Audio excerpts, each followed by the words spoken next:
As the longtime owner of a technology PR agency, I'm actually really fascinated by all the discussion these days about continuing to work from home versus returning to a traditional office environment. The Rainier team went home to work 77 days ago as of this taping because of the COVID-19 pandemic. So, like so many, we've had a front row seat to see what it means to continue our work as a team and continue to support our clients with the kind of work they expect and certainly deserve. Likewise, as an agency principal, I've paid a lot of attention to how this new work arrangement is working.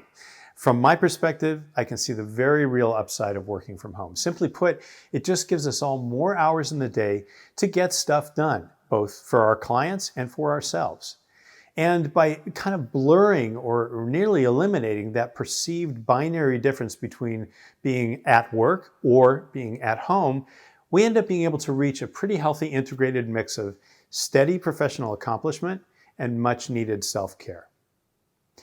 At the other end of the spectrum from our boutique agency is the Publicis Group, the oldest and one of the largest marketing and communications companies in the world. Now, like Rainier, Publicis is also trying to figure out what to do after the pandemic. So they did a survey of their nearly 30,000 employees. And to me, the results are really pretty interesting. 75%, 3 out of 4, said they want to work differently after the pandemic than they did before. And one of their top wishes, cited by 90% of the employees, would be to continue working from home more often. At the same time, 71% said they believe physical distance has not stopped effective collaboration. While Rainier isn't Publicis and Publicis isn't Rainier, I would have to say that these numbers are consistent with the sentiments that I'm hearing from our team. Yes, we miss each other as friends and colleagues, as lunch buddies and walking partners, but the evidence so far suggests that our ability to work and collaborate together as a team has not been the least bit compromised.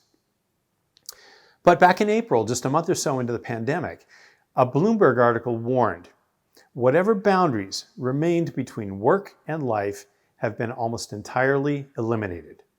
The article's author related that after working from her couch all day, she would sit down on it to unwind, but break into a cold sweat, her mind and her body unable to understand why she was in her office binging on Netflix. Now, here at Rainier, we have always placed the highest value possible on work-life balance, ever since the agency first opened its doors in 1993. So there's no question that we will work very hard to preserve this defining characteristic of this agency, even and especially if our team maintains its work-from-home lifestyle.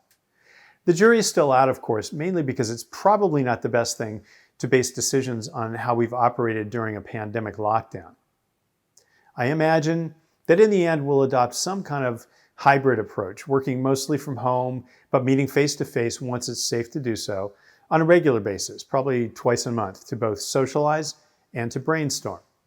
Of course, nothing will happen without putting safety first. So I feel there's absolutely no rush to reconstruct our traditional high-touch, high-exposure office environment. As an agency owner, I take full responsibility for both the physical and emotional welfare of the people with whom I'm so lucky to work, whether they're down the hall or 2 or 3 towns over through the magic of Zoom.